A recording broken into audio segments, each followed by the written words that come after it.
Om Namo Venkatesaya. Welcome back to our channel. నా వీడియోల్ని చివరి వరకు చూసి దయచేసి లైక్ చేయండి. మీరు లైక్ చేయడం వల్ల ఈ వీడియోలు మరికొందరికి వెళ్తాయి కాబట్టి, వారికి కూడా ఉపయోగపడతాయి కాబట్టి ఈ వీడియోలు మీ అందరూ కూడా దయచేసి లైక్ చేయండి.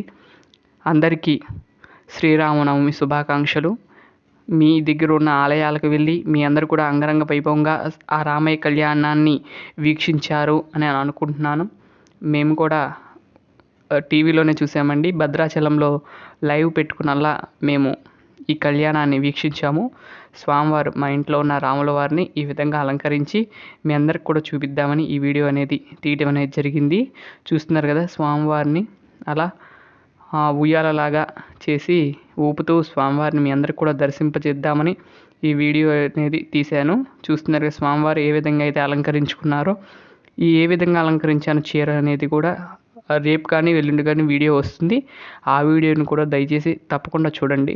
ఈ వీడియోలో స్వామివారిని చూస్తున్నారు కదా, ఈ విధంగా అలంకరించి స్వామివారిని పుష్పాలు అలాగే వస్త్రాలతో అలంకరించి ఈ విధంగా మీ అందరు కూడా దర్శింపచేస్తున్నాను. చూడండి, మీరు కూడా దగ్గర తీసుకొస్తున్నాను. ఈ విధంగా భద్రాచలంలో అండి ఈ సంవత్సరం అంగరంగ వైభవంగా అద్భుతంగా జరిగిందండి కళ్యాణం. నేనైతే లైవ్ చూశాను, చాలా బాగా చేశారు. అలాగే అయోధ్యలో బాలరాముడి నుదుటి మీద సూర్య కిరణాలు అనేవి పడినాయండి 4 నిమిషాల పాటు. అది కూడా లైవ్ వేశారు, చాలా బాగుంది.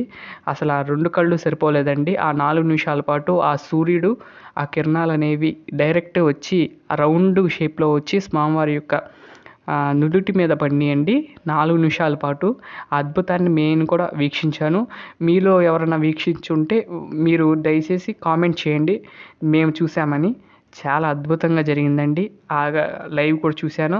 తర్వాత ఇక చూడండి, రాముల వారికి ఈ విధంగా అలంకరించి విశేషమైన కార్యక్రమాలు అనేది చేసుకున్నాం. రేపల్లపట్నంలో అన్ని దేవాలయాల దగ్గర కూడా కొన్ని విశేషమైన పందిర్లు వేసి కూడా రాముల వారికి కళ్యాణోత్సవాలు ఈ సంవత్సరం అంగరంగ వైభవంగా జరిగినాయండి. మీ అందరికి కూడా మరొక్కసారి శ్రీరామనవమి శుభాకాంక్షలు. ఈ సంవత్సరం ఇంకా స్పెషల్ ఏంటంటే అండి, అయోధ్య బాలరాముడు ప్రతిష్ట కూడా ఇదే సంవత్సరం జరగటం, అలాగే ఫస్ట్ వచ్చిన శ్రీరామనవమికి ఆ సూర్యకిరణాలు పడటం. ఈ సంవత్సరం మాత్రం అందరూ కూడా అద్భుతాన్ని చూశారనుకుంటున్నాను.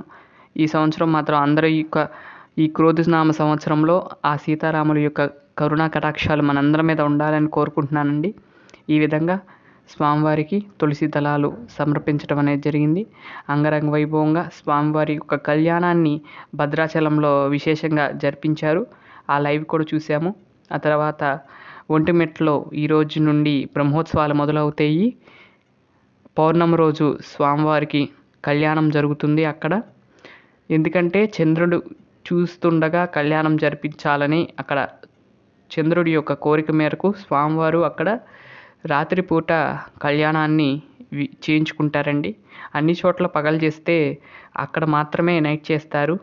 అది విశేషంగా జరుగుతుంది. రేపు పౌర్ణానికి తప్పకుండా అందరూ కూడా ఆ కళ్యాణాన్ని కూడా వీక్షించాలని కోరుకుంటున్నాను.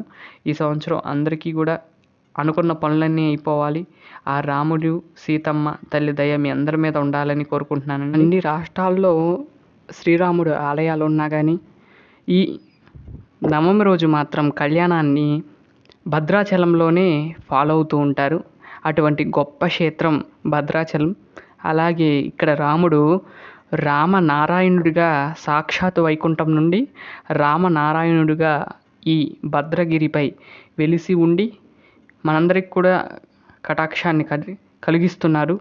ఆంధ్ర అనే కాదండి, తెలంగాణ, మహారాష్ట్ర అన్ని రాష్ట్రాల వారు ఆ రామయ్యకు భక్తులేనండి. ఆ రోజు కళ్యాణం రోజు ఆంధ్ర నుండే నడుచుకుంటా వెళ్ళి కోటితో తలంబ్రాలు ఒలిచి ఆ కోటి తలంబ్రాలను సమర్పిస్తారు ఆ రోజున. ఇదండి ఈరోజు వీడియో. నా వీడియోలు కనుక మీకు నచ్చినట్లయితే లైక్ చేయండి, షేర్ చేయండి, సబ్స్క్రైబ్ చేయండి. మరొక మంచి వీడియోతో రేపటి వీడియోలో కలుస్తాను. అంతవరకు సెలవు, నమస్కారం.